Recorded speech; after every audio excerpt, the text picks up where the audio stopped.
friend Ty. Hey guys, welcome back to the Tea Party Podcast. It's the podcast where you find new friends and new music. And this week I am joined by a Chattanooga, Tennessee father of four who turned to music after nearly losing his life in a car accident. He put out a brand new Christmas song earlier this month, an EP earlier this year, and now he's here to hang out with us. Let's welcome to the show, Mr. Brandon Davis. Brandon, how the heck are you, friend? Doing great, brother. Happy to be here. That is fantastic to hear. I'm excited to get into to what you've got going on, and we'll tee off with Brandon next. It's time to tee off with Ty and today's guest, Brandon Davis. Here comes the first four. Okay, Brandon, here's the first four. A little bit Christmas themed this year since this one's coming out on, this episode since this one's coming out on Christmas Eve. But we'll start with question number one. What's your favorite Christmas movie? Favorite Christmas movie overall, I'd have to say, is National Lampoon's Christmas Vacation. Ooh, that's a good pick. That is a good pick, my friend. Okay, how about this? When you sit down for dinner on Christmas, I guess it's kind of a two-part question. One, what's the main attraction on the table? You a turkey, ham, goose, duck kind of guy? And what's your go-to Christmas food? Okay, so when I sit down at the table, I love seeing my wife's very, very, very good smelling, looking, tasting brown sugar ham, because that thing it's melt in your mouth. Every year we get that at Christmas and Thanksgiving, so that's my favorite go-to on the main course. And then when it moves to Christmas food in general, I'm a gingerbread cookie guy. Okay, I can get behind that. There's not enough love out there for the gingerbread cookie, I don't think.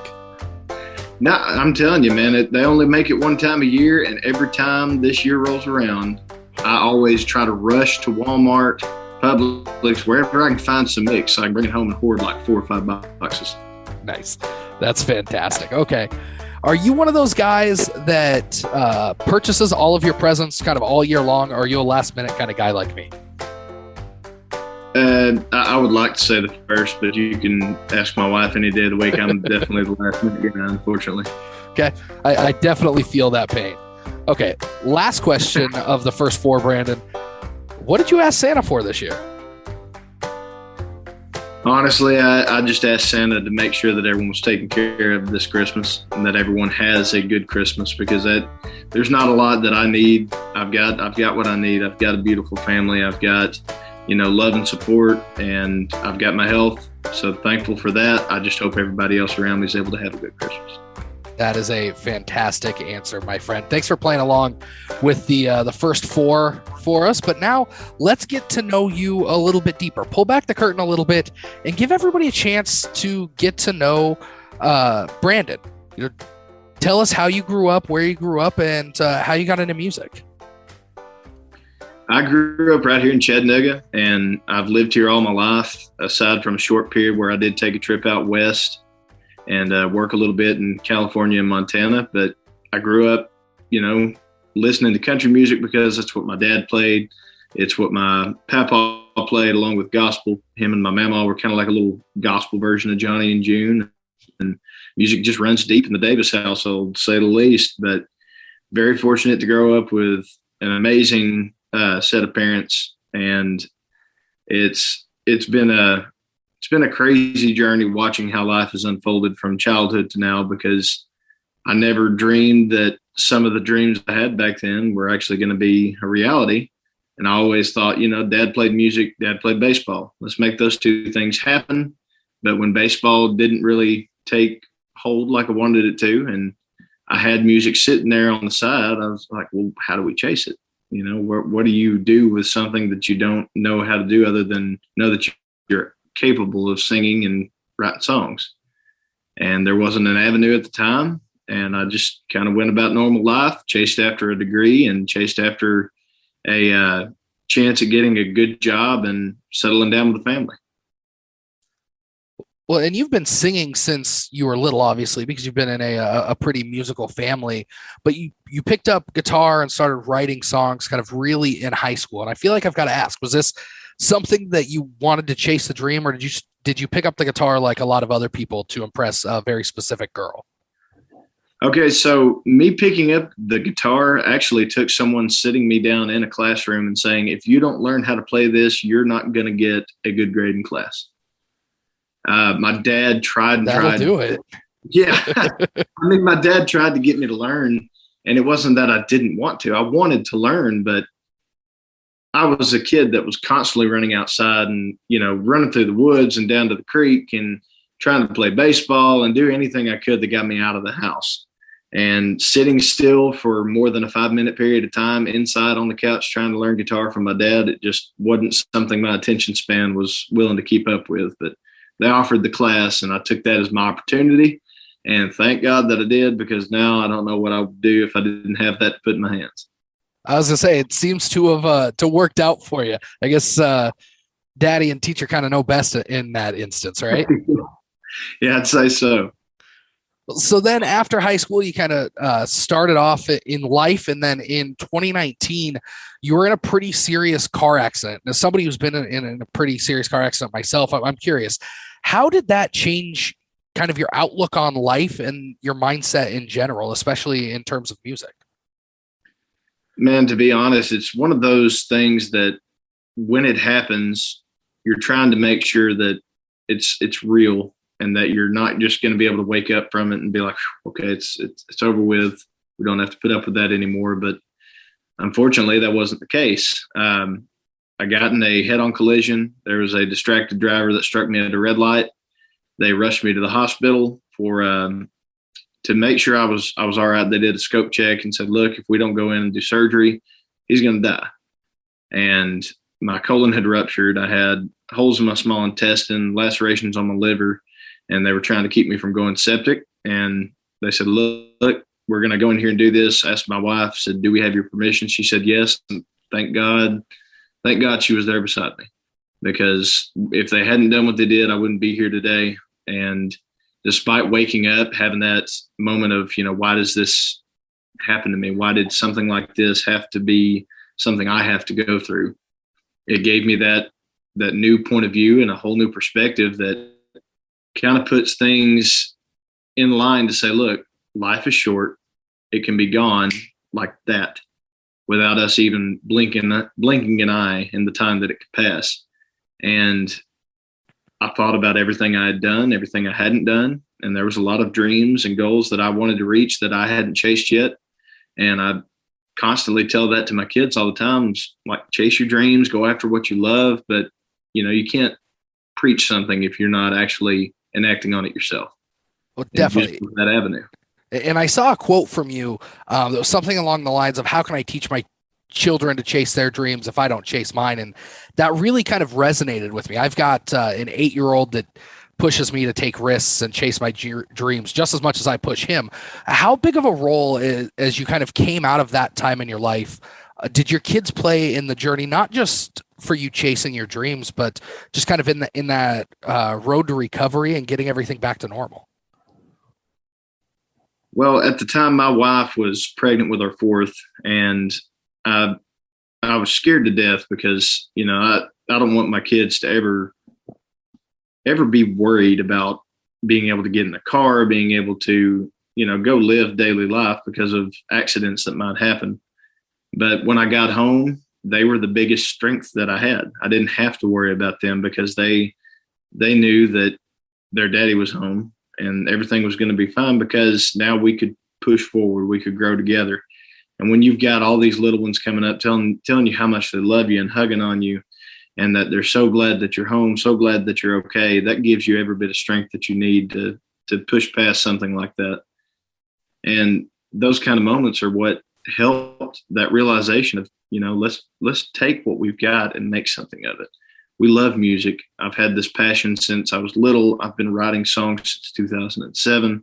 Said, let's do this, if anything, to show them that we can be whatever we want to be if we actually give ourselves the chance to do it. And that's what we did. Well, and that is a heck of a message. And your wife has been there through all of it. And she's really kind of been the one that's pushed you to do some of these things. She kind of helped you get started on TikTok, right? She is the backbone of the whole operation, man. She pushed me to get on TikTok because after that wreck, we had tried pursuing music a little bit in the normal avenues like Facebook and YouTube. And, it got a little bit of traction, but nothing phenomenal. And then COVID struck, and all the little solo gigs that I was playing, they came to a close because no one was having them. And we didn't really know what to do. Like, how do you go after something if you don't have any way to reach people on a bigger scale? But she said, look, I've been looking into TikTok, and there's a lot of people on here promoting music. I said, nope. I've watched videos about TikTok. I've seen it. There's a bunch of people doing crazy dances, trying to be funny and comedic. I was like, I got dad jokes and 2 left feet. That is not my avenue. She said, but you can sing. And it took a little convincing, but finally Father's Day rolled around. She had me trapped in the car from Pigeon Forge all the way back to Chattanooga. And she said, look, I don't care what you sing. Just sing, and I'm going to put the camera on you. What I do with it, we'll find out. So I did, and she started posting stuff to TikTok. And the next day she caught me off guard trying to get me to sing stuff in front of the fridge. And that was the viral video that did it. We went from having videos that got next to no views to a video that was in the millions, followers that were going from hundreds to thousands to hundreds of thousands. And she said, look, this is your chance. On this little app, you have created an audience. It is now up to you whether or not you want to continue to grow that and us actually make this a career, or we can just keep it a hobby. And I said, no, I want this. If we have an opportunity to make the most of it, let's go. And she said, okay, then let's do it. And from there, she's pushed me on to where we're at now. Well, I think you're leaving out some of the more important pieces of your TikTok journey, like the Shaggy and Scooby-Doo impressions from way back when. I forgot about that video. The kids got a kick out of that one. I can imagine that one went pretty viral, but you weren't kidding. You hit the ground running when you really kind of jumped into the TikTok. That you posted something like almost 50 videos in the first week that you had TikTok. I mean, when you jumped into it, you really did jump into it full force. And when you started making those, was it a lot of your wife like, hey, it's time to make a TikTok video, or did they just kind of come naturally and you're like, okay, I'll make one now? Well, we got into the first week and we saw that there was a lot of people making requests, and she was like, hey, you can reply to a comment with a video. And I thought, well, what better way to reply to a comment than say, hey, okay, let's just sing what you're requesting. And we had a lot more focused audience at that point. And so every time someone mentioned a song, I was like, okay, well, hand me my guitar, let's do it. And she would say, okay, well, you got 5 requests today. Let's see if we can get 2 of these and tonight, 3 of these tomorrow. And people are wanting you to go live. They want to see you. And it shot through the roof quicker than what I could have thought. And thankfully that it did, because it's created an audience across not just TikTok, but so many other platforms that it's allowed us to grow in ways that we never thought possible. Well, you touched on it just a little bit. I mean, during the whole COVID situation, it's really kind of changed the way that not just the way that we interact with people, but the way that we consume content and art, especially on a place like TikTok. And we've watched artists, on a bigger scale, like Walker Hayes, whose dance and song went super viral, took him to the top of the charts. A former guest of the show, Priscilla Block, and then even you. I mean, you've got 1.5 million followers on TikTok. What is it about that platform that you feel kind of really helps you grow and connect with the fans? I mean, obviously, being able to create a video based off of a comment that somebody left, it has got to be huge in terms of connecting with your fans. It is, and it's really the fact that it's so easy to navigate, and there's so many different ways that you can get your content out to folks with, interacting with the algorithm itself, because you can play to an audience that you feel is going to connect with you. And with how this app is set up, it's going to gear what you're trying to put out towards those exact people. If this is what they're interested in, if your content, whether it's music, comedy, anything else, they're going to drive people to listen to you instead of you having to try and find an audience. So that's what I feel like has really helped this be such a huge springboard for me and so many others, is that we can reach people in a way that prior to, this kind of a short video, multi-platformed content app, there wasn't really that kind of avenue. And it's been a game changer. Well, and I think that's true kind of just across, it seems like country music has really taken to TikTok and really kind of made it a platform for this very specific use case. I know that other genres have kind of done the same, and there's artists that blow up from all different genres, but it seems like there's this real kind of foothold in country music. Another one of our friends, Alexandra Kay, who some people might know as the Singing Coffee Girl, has really kind of blown up on TikTok. And she was on a Netflix show before that and didn't blow up nearly as much as she did on TikTok. Just kind of like what you said, that short form kind of content that everybody can access, and it's super easy to navigate. But the reason I bring her up is because you guys both got some really cool news recently. You're going to be heading out on the road with none other than the one and only Tim McGraw. Walk us through what that experience was like when you found out that you were going to go head out on tour with Tim McGraw. It was an experience of me stuttering and shaking, and really, I can imagine words, because it's an artist that I've listened to since, I was little, man, riding around in the car with my mom singing what I called the barbecue stain song that I now know is something like that. But for years, that's all I knew about, because when you're a kid, you make up your own way. But when you grow up listening to an artist all your life, and all of a sudden someone like that is saying, look, I think what you've got is good, and I'm interested in, taking this to the next level, and I want you to come out on tour, and, let's make it happen. 2022. And when I got that phone call and I hear Tim McGraw's voice on the other end of the line, I about froze or passed out one. I can't figure out which was about to happen.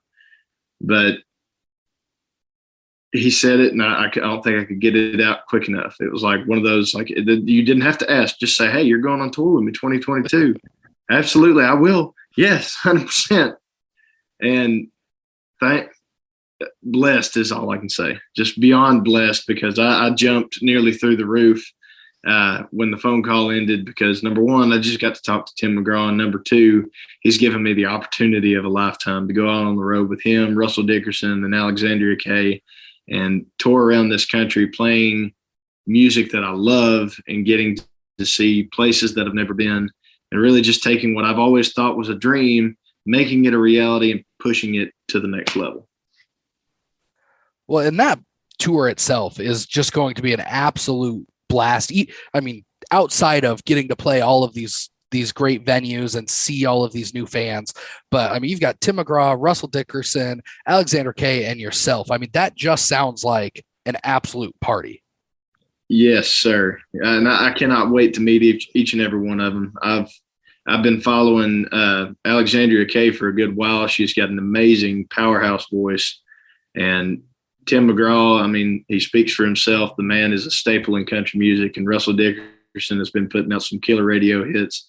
So it's going to be the tour of all tours for this year, in my personal opinion. I might be biased, but I think it's going to be the tour of all tours. See, I would agree with you if you guys were coming anywhere near Las Vegas so that I could actually see the tour. I might have to fly out and catch a date somewhere, because they're staying pretty well west of the Mississippi. But when you got that call from Tim and you answered the phone, there's Tim McGraw on the other side. Did you have any idea that he was going to ask you to come out on tour, or were you just so dumbfounded that you were talking to Tim McGraw, you weren't thinking about anything? I had no idea what he was going to ask. As soon as he said it was him, I was like, okay, number one, Tim McGraw's calling me, so this is freaking awesome. Right. Number two, why is Tim McGraw calling me? What have I done that, warrants Tim McGraw to call my phone? And when he broke out the words tour, I shoot far, man. It was. I can imagine. It was. I think that the word I used the most was absolutely. If you listen to the video, you'll hear me say, especially if you go through the full length video that we posted to our Instagram, I say absolutely more times than I probably say any other word, or maybe even blink. But, yeah, I mean, what else are you going to say to the man? Exactly. I said, absolutely. 100%. This is spectacular. I want to go on tour 100%, 110%. Give you all I got. Let's do it.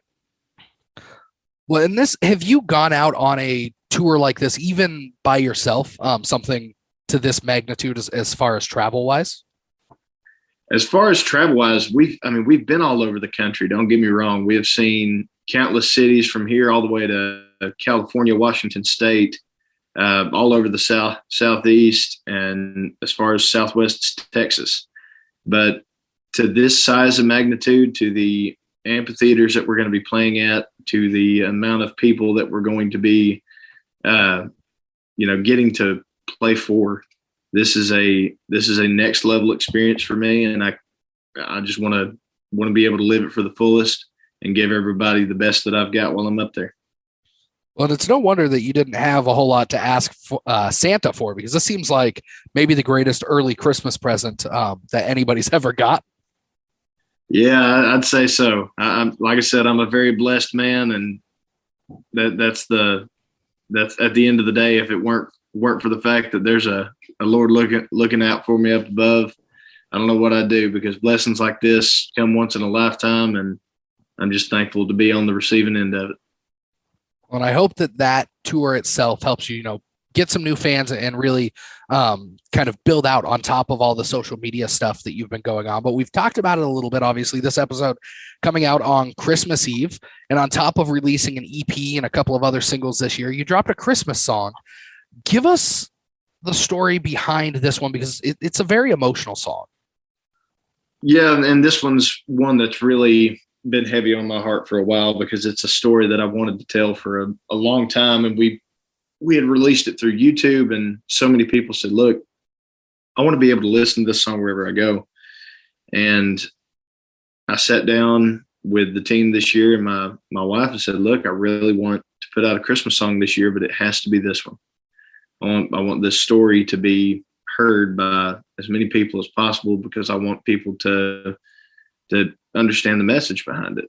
And where it all kind of stemmed from was back about 4 to 6 years ago. There was a story that I found online through Yahoo that showed a Santa Claus on the cover, and I watched a video of this guy getting interviewed by a local news station. He had been traveling around to different hospitals and visiting with cancer patients for all these kids. And he was asking all of them, hey, what do you want for Christmas? And most gave him the answer that you would expect a kid to give. Like, I want a Barbie doll. I want, this new play set. I want a video game. But one kid stood out to him when he said, look, all I want for Christmas is to live long enough to see one more Christmas Eve with my mom and dad. That's what I want. And Santa's bawling on the TV. I'm sitting there bawling, watching it. And I felt like that was a story that really needed to be told. And I sat down later on that afternoon and wrote the song. And thankfully, here in 2021, we finally got to release it and share it with the world this Christmas. And if anyone takes anything away from this, I just want it to be known that this time of year, hold the ones you love close. Be thankful for the ones that you have here to spend Christmas with, because you never know how many Christmases you have with someone. You put that very, very well. Let's give everybody a chance to listen to this one. It's called One More Christmas Eve by Brandon Davis.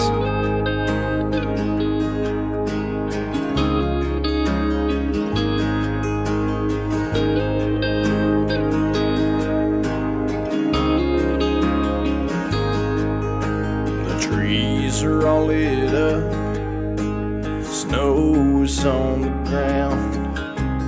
Carolers sing jingle bells, Santa comes to town. The holidays are meant to be a time of peace and joy, but they're painted with a different hue at the bedside of a boy. And Christmas only came for him 5 times in his life. Chemo stole a smile away and the joy from in his eyes.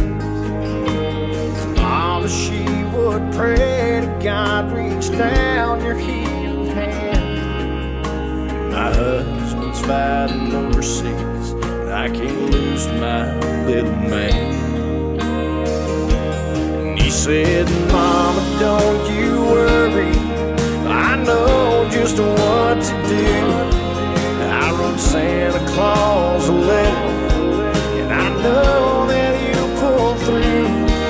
I told him to bring Daddy home, be with you and me, and asked him if he'd help me stick around for one more Christmas Eve.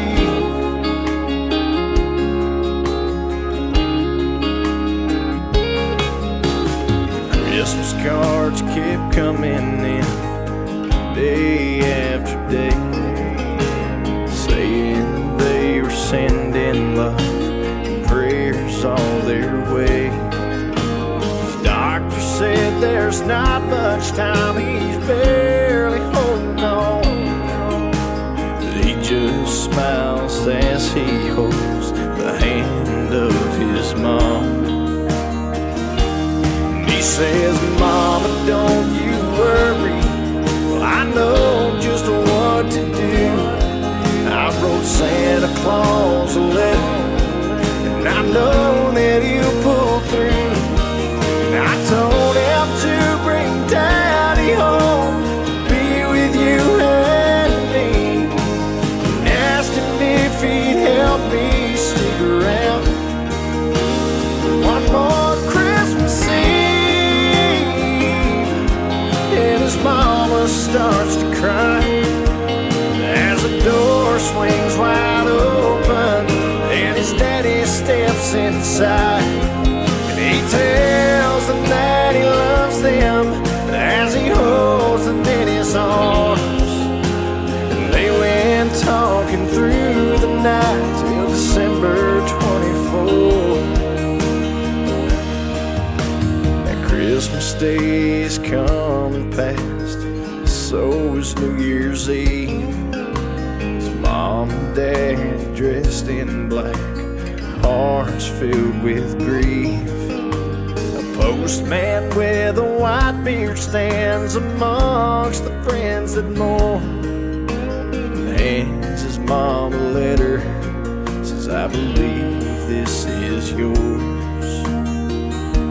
And it read, Santa, won't you hurry? I don't know what to do. My mama's scared to death, but I know that you'll pull through. And I need you to bring Daddy home to be with her and me.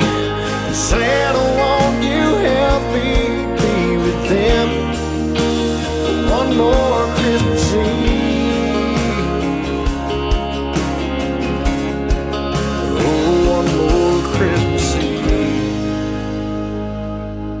And that one definitely tugs at the heartstrings from Brandon Davis. It's called One More Christmas Eve. And Brandon, I've seen some stuff about you wanting to release a Christmas song for a while. This one made the cut for obvious reasons, but can we expect other Christmas songs up your sleeve, releasing in future years? Definitely have a few that we're trying to cook up as we head into the next Christmas season. So we've got a little more time than what Santa Claus has got to prep right now, a little over 365 days, but we're going to see what we can do to really bring a good holiday album along, as just bringing some classics that I always loved growing up. So you can expect to see a few new songs in your stocking next year. Well, and that's a good way to kind of pivot to what I want to talk about next, which is your songwriting. What does that process look like for you when you sit down to write, especially if it's something like a Christmas song? Are you getting in that holiday spirit, or is it something where it's just, one July day and the Christmas spirit kind of hits you and you run away with something like that? I mean, the Christmas song, it hit me right around Christmas time, and I wish all songs had that kind of moment where you're just in the mood for that sort of thing, and it hits you and every word flies out like nothing at all. But some of them, I mean, my songwriting has been a little unorthodox through the years. Majority of the time, I would take what free time I had riding around in my truck and just pull out my voice recorder, because a line would hit me randomly, and I'd start singing along or humming a tune, and I'd record it. And, 5 or 6 pieces later, over the course of a couple of days, I'd have a song, and maybe one day I'd get to play it for somebody. Maybe I didn't. And it wasn't until January this past year that I figured out that, most people are normal and sit down with a guitar and, maybe a computer or a pen and paper and actually write a song. So a couple of buddies that I consider best friends now hit me up back in January and said, "Hey, look, we love what you're doing and we love your songwriting. We'd love to sit down and write a song with you." And luckily, we were able to find a date, and Alex Smith and Kyle Clark showed up at my house, and we spent 6 hours writing a song that everyone now knows is What Cowboys Are For, which is actually based off the show Yellowstone, another good Tim McGraw reference here. But we sat down, and I had to get into a whole new frame of mind because this was a style of songwriting that I wasn't used to. And from then to now, I can't say that it's all went that direction. I still write a lot of songs riding around in the truck, but that I've gotten to meet so many great people and network with so many amazing songwriters and made so many friends in this industry because of that. And it's made songwriting go from a hobby to a career, thankfully. Well, and you mentioned, that your notes app is probably just full of all of these different pieces of songs. And when you go to put those all together into an actual cohesive song, are you one of those guys that likes to do that by yourself, write by yourself a lot? Or are you more of a co-writer type guy? Used to, I would have said I like to write by myself, but it's a bit of both. I enjoy sometimes letting a song just flow out all at one time when it's just me sitting somewhere alone. But it's also good to bring in those co-writers, because there's people that can give you a whole new perspective on the song that you maybe wouldn't have seen by yourself. And I think it's how my teachers used to say, 2 heads are better than one. So especially when maybe sometimes it's 3 or 4. So yeah, it's a bit of both. Sometimes you get into that creative mode and you do things, solo, and other times you need that team because you can hit a writer's block and they're the only ones that can help you get past it.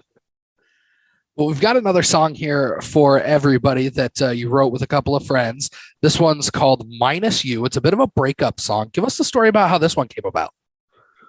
Well, I sat down with Sam Kuhn and Josh Bricker one afternoon. We were trying to figure out what to write about, period.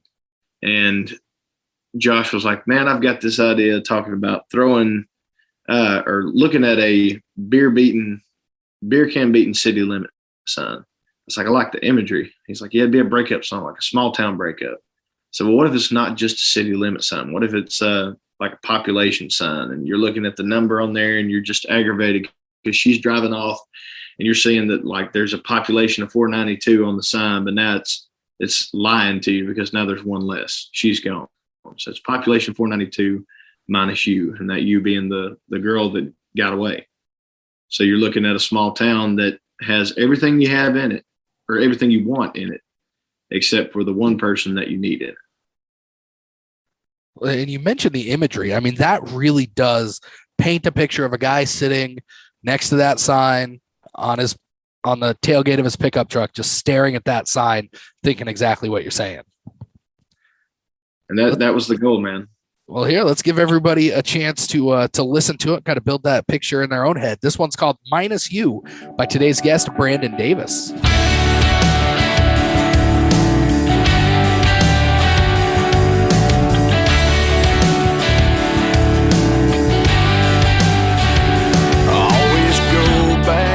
Across that beer-beaten city limit sign, next to that oak tree, carved you and me, forever 2009. Still go to the same bar with the same friends, same dog riding in my truck, and I change the subject where you've been every time that it comes up. I know they say the heart is always where the home is.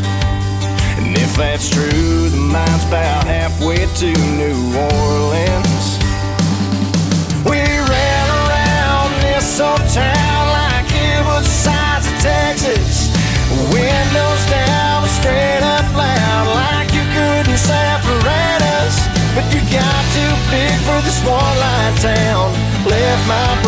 card sticking round, staring at that population sign. Me plus 492 minus you.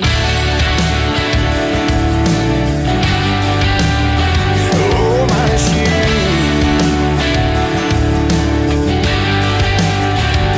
We had it planned out, a little white house with a porch that wraps around. And I'd work for the county, we raise a family. Guess that ain't gonna happen now, 'cause you took your dreams out on that open highway. And mine are still here, burning down this two-lane. Where we ran around this old town like it was the size of Texas. Windows down, straight up loud, like you couldn't separate us. You got too big for this one-line town. With my broke heart sticking around, staring at that population sign. Me plus 492 minus you.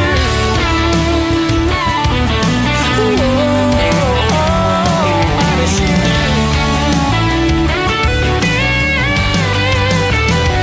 I know they say that home is always where the heart is. Maybe one day you'll bring mine back where they started. Where we ran around this old town like it was the size of Texas. Windows down, straight up loud, like you couldn't separate us. But you got too big for this one-light town. Left my broke heart sticking around, staring at that population sign. Me plus 492 minus you. Me plus 492 minus you. Oh baby, we're still here. We're all still here minus you. That one came out in November. It's called Minus You. And Brandon, what do you have in store for 2022 for everybody? Man, where do I start? Other than getting to hang out with old Tim McGraw.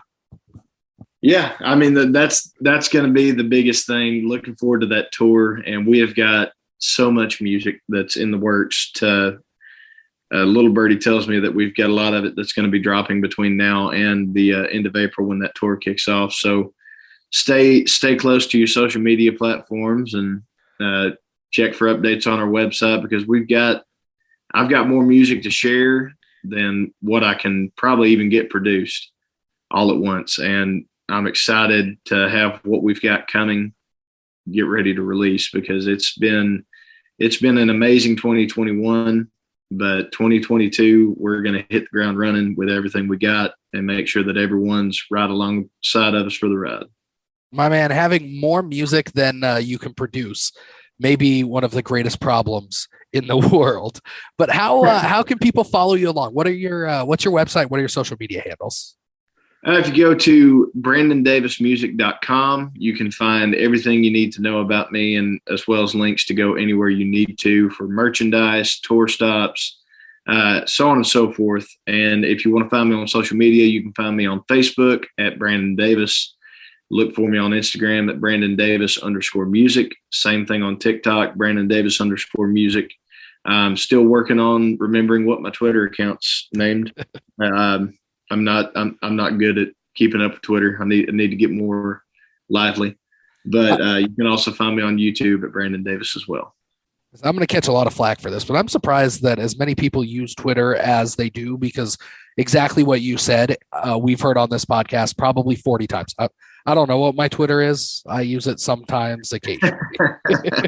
I'm trying. I've tried to make it. Well, I say I've tried. My wife tries to cross post to it because she is a lot more savvy of social media than I am, and I like to say she's the brains and I'm the voice.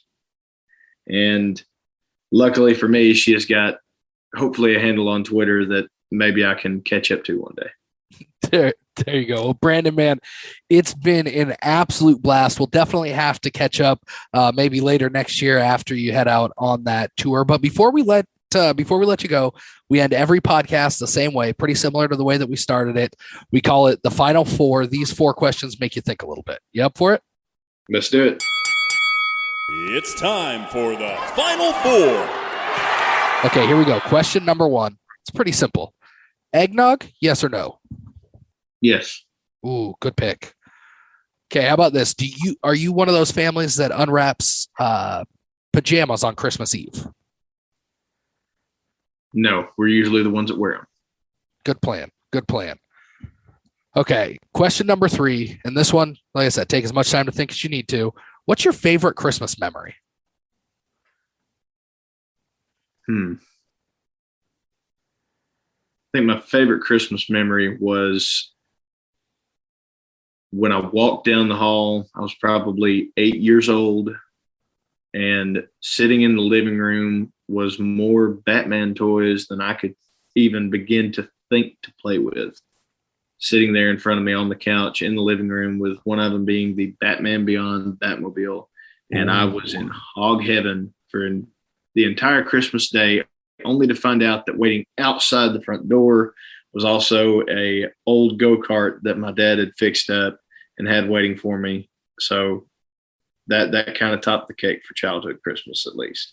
I bet. I remember when I was little. We're probably about the same age. That those Batman toys were always the Batmobiles were at the top of my list, no matter what. Didn't matter what year. For like 5 years in a row, I was like, I need a Batmobile. Yep, the Batmobile and the Batcave setup. Had to have it. Couldn't go without it. See, the girls can have their Malibu Barbies, but if you've got a Batman Batcave, you are living it up as a little guy. Better believe it. Okay, here we go. Last question, Brandon. And like I said, take as much time as you want to think about this. But if you could pick one thing for people to take away from your appearance on this show and your music in general, what would it be? Just the fact that music is, for me, a means of being able to tell a story and connect with people, and to give people a song that really speaks for them. That whether it's a breakup song, a drinking song, a song about family, or just a love song to make you show how much you're affectionate towards someone, I want them to take away from my music the fact that they connected with it in a way that made it feel personal to them.